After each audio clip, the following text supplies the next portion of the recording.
என்னம்மா பண்ணுற? பாவக்காய் பொரியல் பண்ணுறேம்மா. ஹாய். பாவக்காய் பொரியல் பண்ணுறது எப்படின்னு பார்க்கலாம்.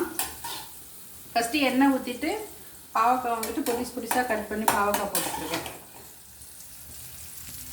இது வந்து எண்ணெயிலே நல்லா வதக்கிக்கலாம்.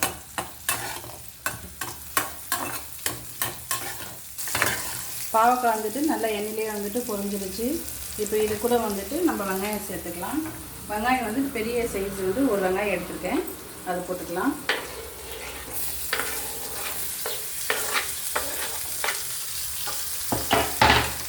உப்பு வந்துட்டு ஆல்ரெடி போட்டாச்சு. நீ வீடியோ எடுக்கணும்னு சொல்லவே இல்லையா, அதனால் நான் உப்பு போட்டேன். பாவக்காலே உப்பு போட்டியோ? ஆமாம் ஆமாம். நான் சும்மா மொபைல் எடுத்து நோண்டிட்டு இருந்தேன். என்ன பண்ணிட்டு இருக்கேன்னு அப்படியே கிச்சனில் எடுத்துக்கேன். வீடியோ எடுக்கிறேன்னு சொல்லணும்ல கரெக்டாக. ஸோ நம்ம வந்து எண்ணெய் ஊற்றி பாவக்காய் போட்டு உப்பு போட்டு நல்லா வதக்கிட்டோம். இப்போ வெங்காயம் போட்டிருக்கோம். இது எல்லாமே நல்லா வதங்கட்டும். வெங்காயமும் பாவக்காவும் வதங்கிருக்கு, இன்னும் கொஞ்சம் வதங்கணும். பாவக்காய் மட்டும் பண்ணுறேன். இன்றைக்கி என்ன சமையல்? இன்னைக்கா தக்காளி தொக்கு, அப்பளம், பாவக்காய் சாதம்.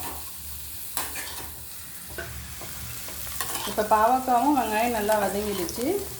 இப்போ வந்துட்டு வீட்டில் அரைச்ச மிளகாத்தூள் வந்துட்டு ஒரு ஸ்பூன் அளவுக்கு நம்ம போட்டுக்கலாம். இப்போ சிம்மில் வச்சுட்டு இது எண்ணெயிலே வந்துட்டு நல்லா ரோஸ்ட் ஆகிட்டோம்.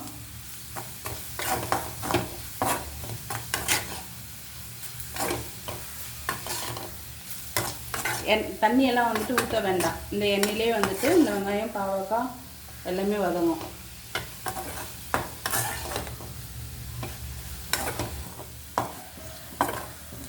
பாவக்காய் வந்துட்டு ரெடி ஆகிடுச்சு, நல்லா ரோஸ்ட் ஆகிடுச்சு. அவ்வளோதான், முடிஞ்சிடுச்சா? அவ்வளோதான். சிம்பிளாக ஈஸியாக டேஸ்ட்டாக இருக்கும். ரெண்டாவது கசப்பு தெரியாது. Simple dish friends.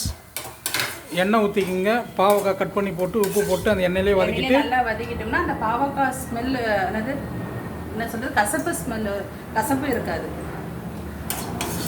ஸோ வெங்காயம் போட்டுட்டு நல்லா மிளகாத்தூள் எல்லாம் போட்டு நல்லா வதக்கிட்டோம்னா டீப் ஃப்ரை எண்ணெயிலே பண்ணிட்டோம்னா சூப்பரான சாம்பார் சாதத்துக்கு, ரசம் சாதத்துக்கு, தயிர் சாதத்துக்கு, எல்லா சாப்பாட்டுக்குமே வச்சு சாப்பிட்லாம்.